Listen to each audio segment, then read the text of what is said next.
Hi everyone. তো আমি কিভাবে রাত জাগিয়া কাজ করি চলো তোমরা সাথে আজকে ওইটাই শেয়ার করবো। তো এখন দেখো গড়িতে সময় হয়েছে, দেখাইলাম আমি তোমরারে।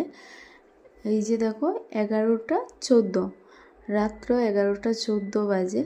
তো এখন আমি সব কাজ কমপ্লিট করিয়া মেয়ের প্রজেক্টগুলা লইয়া বইছি, স্কুলের প্রজেক্ট। ছেলে মেয়ে স্কুলে এডমিশন নিলে মনে হয় ওরা না, মা বাবাই এডমিশন নিয়ে নিছি কারণ ওরা তো আর এত প্রজেক্ট করতে পারে না, তো সবগুলো আমরাই করিয়া দিতে হয়। তো প্রজেক্টগুলা কমপ্লিট করিয়া তারপর একটু ভিডিও এডিটিংয়ের কাজ আছে, এডিটিং করিয়া তারপর ঘুমাইমু। ভিডিও এডিটিংয়ের কাজটা আমি রাতেই করি, কারণ দিনে তো আর ওইরকমভাবে সময় নাই।